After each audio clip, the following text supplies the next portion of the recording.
بسم الله الرحمن الرحيم الحمد لله الذي جعلنا من المتمسكين بولاية أمير المؤمنين اللهم إياك نعبد وإياك نستعين الصلاة والسلام بتحية والإكرام على أشرف الأنبياء والمرسلين وأولاده الطيبين الطاهرين المعصومين الذين أذهب الله عنهم الرجس وطهرهم تطهيرا اللهم صل على اللهم صل على محمد وعلى محمد.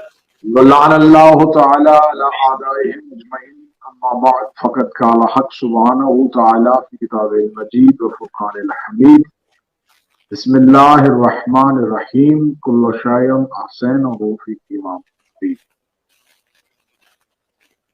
ناظرین محترم، سامعین گرامی اکادر، آج کی یہ مجلس اور آج کا یہ ذکر کا اہتمام ولایت علی 313 چینل کے توسل سے آپ کی توجہات کی نظر ہو رہا ہے۔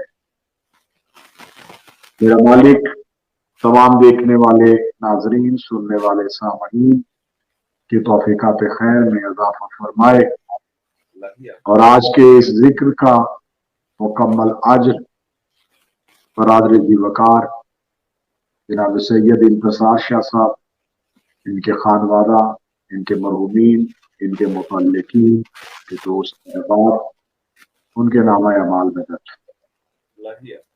خوشنودی سیدہ شامل حال رہے اور ان مجالس، ان محافل اور ان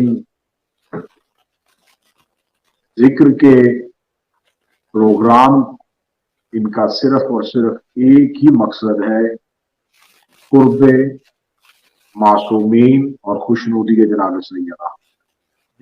تو جس صحیح کوشش اور کاوش جس مقصد کے لیے ہے، میرا مالک وہ مقصد پورا فرمائے، مخدومہ عالمیان کی خوشنودی نصیب فرمائے اور سرکار ولی العصر کا قرب عطا فرمائے، اور یہ ذکر سننے والے سامعین کے لیے ذریعہ نجات بنے اور کچھ لوگوں کے لیے وجہ ہدایت بنے۔ آج کا یہ ذکر مخصوص و منسوب ہے 7 صفر المظفر سرکار حضرت امام موسی کاظم علیہ السلام کے حوالے سے۔ سب سے پہلے میں یہ بات کہنا یقیناً ضروری سمجھوں گا کہ یہ آج کی جو تاریخ ہے، اس کے متعلق بہت سے احباب سوال کرتے ہیں کہ یہ 7 صفر ایام سوگ میں، ایام عذاب میں جو ایک دن آتا ہے معصوم کی آمد کا، کیا اس کو منانا چاہیے؟ کیا ایام عذاب میں اس دن کی خوشی منانی چاہیے یا سوگ کی وجہ سے اس خوشی کو مؤخر کرنا چاہیے؟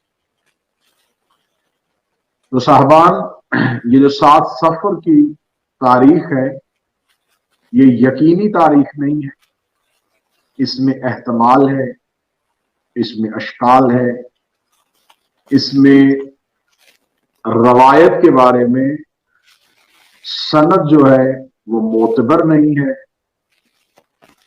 لیکن اہل فارس اور ایرانی جو ہیں وہ 7 صفر کو امام موسیٰ کاظم علیہ السلام کے ظہور کے تناظر سے مناتے ہیں، تو لہذا اس ذکر کو تاریخی اعتبار سے آج کی اس دن کو تاریخی طور پہ، یقینی طور پہ نہیں کہا جا سکتا۔ اس کی کچھ وجوہات ہیں۔ اب سب سے پہلے تو میں اس چیز کا جواب دوں کہ کیا اس میں ایام عذاب اس کا جشن منانا چاہیے یا نہیں منانا چاہیے۔ اس میں بہت سے مومنین کہتے ہیں کہ معصوم کا فرمان ہے کہ ہماری خوشیوں میں خوشی اور ہمارے غموں میں غم مناؤ، تو اگر یہ خوشی ہے تو بے شک غم کے دن ہے، تو ہمیں معصوم کے اس فرمان پہ کیا عمل کرنا چاہیے؟ تو اگر تو ہمارے پاس بالکل یقینی روایت موجود ہوتی اور اس میں کوئی اشکال نہ ہوتا، اس میں کوئی بحث نہ ہوتی، تو اس پہ پھر گفتگو کی جا سکتی تھی کہ ایام عزا میں اس خوشی کو کیسے منانا چاہیے، لیکن جب اس میں اشکال ہے، جب اس پہ یقینی صورتحال نہیں ہے، تو یہاں پر پھر ہم عزا کو مؤخر نہیں کر سکتے، ہم سوگ کو مؤخر نہیں کر سکتے. ہم ایک وہ روایت جس پہ ہمارا یقین نہیں ہے لیکن وہ سوگ کے دن جو ہمارے یقینی ہے، تو ہم یقین کی حالت کو کسی شک کی روایت کی وجہ سے چھوڑ نہیں سکتے. اب دوسرا سوال کہ آخر یہ تاریخ کا تعین کیوں نہیں ہو سکا، اس کی میں ہونے والی گفتگو میں اس کی وجوہات آپ کے سامنے بیان کروں گا کہ آخر کیا وجہ تھی کہ امام موسیٰ کاظم علیہ السلام کی ظہور کی تاریخ جو ہے وہ یقینی کیوں نہیں ہو سکتی. لیکن اس میں ہمارے پاس جو معتبر ترین روایت ہے وہ ابو بصیر سے ہے، اور ابو بصیر جو ہیں وہ سرکار حضرت امام صادق علیہ السلام کے مخصوص صحابی ہیں، اور امام صادق کی زیادہ تر روایات اور زیادہ تر حدیثیں جو ہیں وہ ابو بصیر سے مروی، ابو بصیر سے منقول ہیں. ابو بصیر شاگرد امام صادق علیہ السلام بھی ہیں اور امام کے مخصوص صحابی بھی ہیں. تو ابو بصیر کی جو ہمیں روایت ملتی ہے تو ابو بصیر ہمیں یہ کہتے ہیں کہ میں حج سے واپس آ رہے تھے اور ہم امام سرکار مولا صادق العطرت شہنشاہ کی ساتھ ہم نے حج کی سعادت حاصل کی. تو ہم شہنشاہ سے کے ساتھ حج سے واپس آ رہے تھے اور مکہ اور مدینہ کے درمیان ابوا نامی جگہ پر امام کے ہاں بیٹے کا ظہور ہوا. تو اب ابو بصیر نے جو ہمیں روایت دی ہے، ابو بصیر نے ہمیں روایت دی ہے کہ امام حج سے واپس آ رہے تھے. تو یقیناً اگر امام حج سے واپس آ رہے تھے تو یہ ذی الحج ہوگا، اور اگر یہ ذی الحج ہے تو پھر یہ بھی کہا جا سکتا ہے کہ ہو سکتا ہے کہ امام نے ذی الحج کے بعد قیام بڑھایا ہو اور اس کے بعد امام آئے ہو. لیکن ہمیں امام صادق کی زندگی میں جو ایک بات ملتی ہے وہ ملتی ہے کہ امام ایام عزا یعنی کہ امام حسین علیہ السلام کی شہادت کے جو ایام تھے محرم کے، وہ مولا مدینے میں دیکھتے، جس کے لیے ممبر سے اکثر یہ جملہ آپ کو سننے کو ملے گا کہ مدینے کے لوگ کہتے ہیں کہ ہم محرم کا چاند آسمان پہ نہیں دیکھتے تھے، امام صادق کے گھر سے رونے کی آوازیں بلند. تو امام باقاعدہ عزاداری کا اہتمام کرتے تھے اور مدینہ میں ہی عزاداری کا اہتمام کرتے تھے. تو حج سے واپس پلٹنا اور مدینہ پہنچنا، تو یقیناً پھر یہ روایت ہمیں بتا رہی ہے کہ امام کے ظہور کی تاریخ جو ہے وہ ذی الحج میں. 7 صفر جو ہے وہ ایرانیوں کے ہاں یہ تاریخ معتبر سمجھی جاتی ہے. ہمارے ہاں اہل فارس اور اہل عرب کی روایات میں تھوڑا سا تضاد پایا جاتا ہے کہ اہل فارس نے کچھ روایات جن سے دی ہیں اور اہل عرب کے ہاں تو تاریخوں کی اس تضاد کی وجہ سے امام کے ظہور کی تاریخ کا کوئی بھی دن تعین نہیں کیا جا سکتا. اب دوسرا سوال یہ ہے کہ یہ ظہور پوشیدہ کیوں تھا. اب آئیے، کیونکہ آج کی گفتگو شاہ صاحب کا حکم بھی تھا اور میری ہمیشہ کوشش اور کاوش بھی ہے کہ جو مجالس، جو جتنے بھی سیشن ہم ریکارڈ کروائیں ولایت علی 313 پہ، وہ ایک تاریخی دستاویز بنے، ایک ہسٹوریکل ڈاکومنٹ بن کے ریکارڈ ہو، تاکہ آنے والی نسلوں میں اگر کوئی بھی کسی بھی وقت کسی بھی امام کے بارے میں یا کسی بھی ٹاپک کے بارے میں سرچ کرنا چاہے تو ہمارے پاس یہ جتنے بھی گفتگو ہے، جتنے بھی ٹاپکس ہیں، یہ ہم اس چینل پہ ریکارڈ کروا دیں تاکہ آنے والی نسلوں کے لیے یہ قابل ہدایت بن جائے. اب جب ہم دیکھتے ہیں کہ ہماری فقہ جو ہے یہ فقہ جعفریہ ہے، فقہ جعفریہ کہا جاتا ہے، یہ فقہ علویہ نہیں کہا جاتا، فقہ حسنیہ نہیں کہا جاتا، حسینیہ نہیں کہا جاتا، فقہ جعفریہ کیوں کہا جاتا ہے؟ تو جب ہم تاریخی اعتبار سے دیکھتے ہیں تو باقاعدہ مذہب اہل بیت کو جو فقہی صورت میں ترتیب دیا گیا وہ اس امام کے دور میں. دوسری وجہ یہ ہے کہ ملوکیت نے، بادشاہت نے، خلافت نے امامت کو اتنا کمزور کرنے کی کوشش کی تھی کہ امام صادق کے دور میں آتے آتے